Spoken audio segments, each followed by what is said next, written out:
The Hash is brought to you by W Vapes Vaporizers and the Green Cross Dispensary in San Francisco. Advertise on The Hash by emailing advertise@thehash.org. Subscribe to The Hash on iTunes.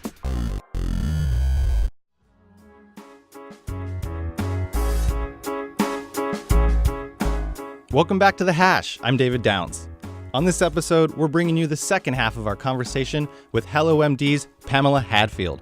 Her company provides legal medical marijuana consultations over your phone. While the last episode focused on the process of getting your medical marijuana card over the phone, Pamela now is going to go into how the pharmaceutical lobby is hoping to stop her. Plus, she's got the stats on why they should be totally terrified.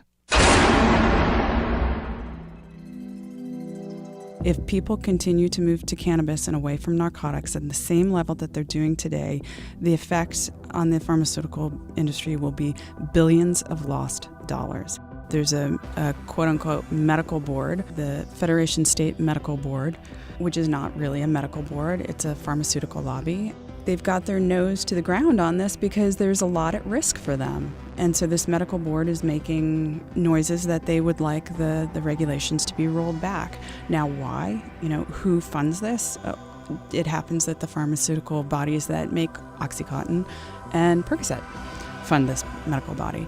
And how does that relate to cannabis, you might ask? It relates. There's a huge, strong link between pharmaceuticals and the cannabis lobby. HelloMD isn't stopping at telemedicine. They've commissioned a survey of over 1,400 HelloMD users, and the results are helping illuminate just who pot patients are in America. When we were looking for research and information, we weren't able to find it. And so we thought, well, we have thousands of patients in our database. Maybe if we reach out to them and we do a very sort of broad-based survey on marijuana and how people are using cannabis and why, we'll get a response. And within a few days, 1,400 people had gotten back to us and filled out our surveys. And so we had a lot of really wonderful key findings that came out of that.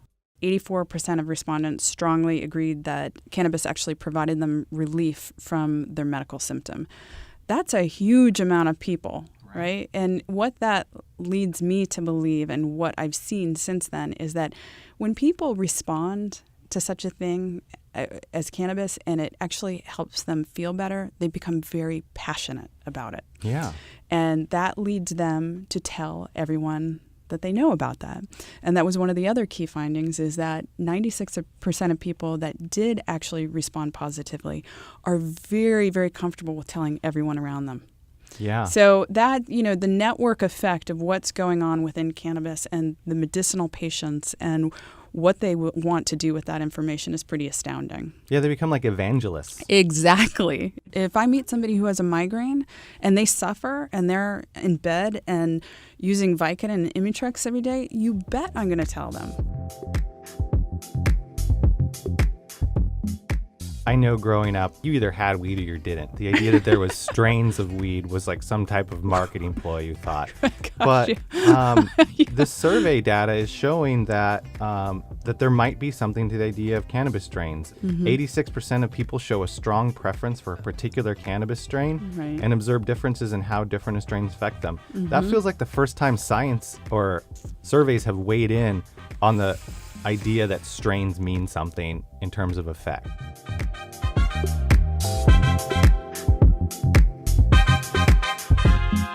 I think that people who smoke today, and especially in a market like California, are becoming more and more educated, and it's really exciting to see. I think it's exciting to see because if you know what you're putting in your body and the effect that you want, you're more likely to have success, number one, as a patient or as a recreational user, whatever your motivation may be. But it also indicates that the market needs to pay attention to that. The market needs to say, okay, well, what we're delivering to these people, well, it actually better be OG Kush, and it better be a sativa or whatever it is, because that hasn't always been the case. And I think it's creating a larger sense of accountability outside the regulatory market, which is going to start to play a bigger role, obviously.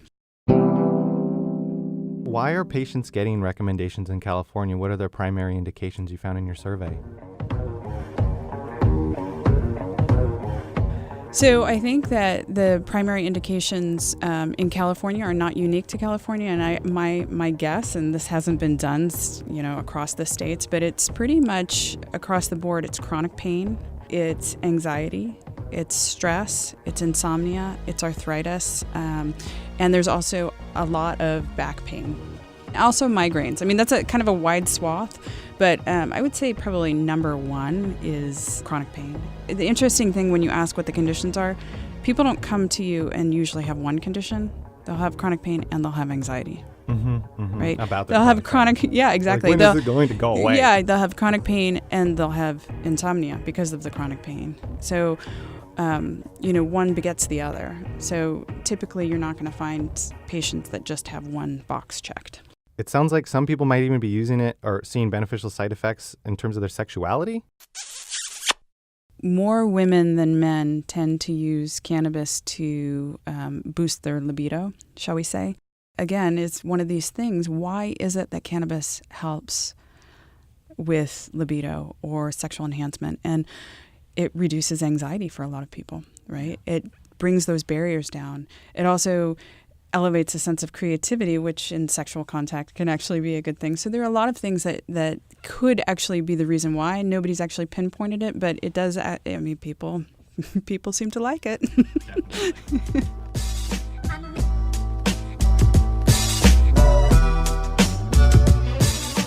What does the survey tell us about other ways men and women might be different? So I think women tend to use cannabis in a different way, in the way that I was sort of alluding to with how I use it for my migraines. I tend to use tinctures. I also tend to use topicals. I find it interesting how women might approach cannabis use, because I think it gives us an eye into the future of where product manufacturing will be going and should be going, because women run the household, right? They are the ones that make the healthcare decisions, and they're the ones that buy the products. And so I think they tend to be a little bit more, once you're comfortable with the notion of cannabis, you're more comfortable with, well, why don't I try a sexual lube? Why don't I try a pain relieving topical? Maybe I'll try a transdermal patch on my lower back. And women seem to be much more open to that, whereas men tend to stick with the same thing over and over. What did your survey learn about the actual ages and demographics of people using cannabis in America? There is always going to be the recreational, quote-unquote, stoner. What we found is that the average consumer is over the age of 25, a large percentage over the age of 35, a large percentage are parents. The reality is that the recreational market as it stands today, if you look 10 years down the line, is probably going to stand pretty steady at 10 to 13% of the overall market. And we believe that the largest portion is going to be in this quote-unquote medicinal, which we actually don't refer to as medicinal. It's more health and wellness. Coming to cannabis because you might have a problem that you want to solve. And yes, maybe you want to feel good and just get a little stoned, but we believe that the vast majority of people that are going to be entering the market and make up this entire marketplace that, is going to be a $20 billion marketplace by 2020 is going to be more of people in that health and wellness spectrum. That was Pamela Hadfield, co-founder of HelloMD. You can find links to HelloMD and other cannabis telemedicine providers at thehash.org. For The Hash, I'm David Down saying, be well. Thank you so much.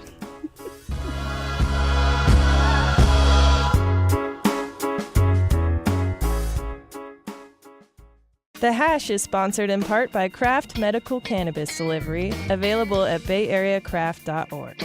It seems like every day a new startup promises to bring pot to your door. What's missing is an assurance that the flowers are high quality, lab tested, and free of impurities.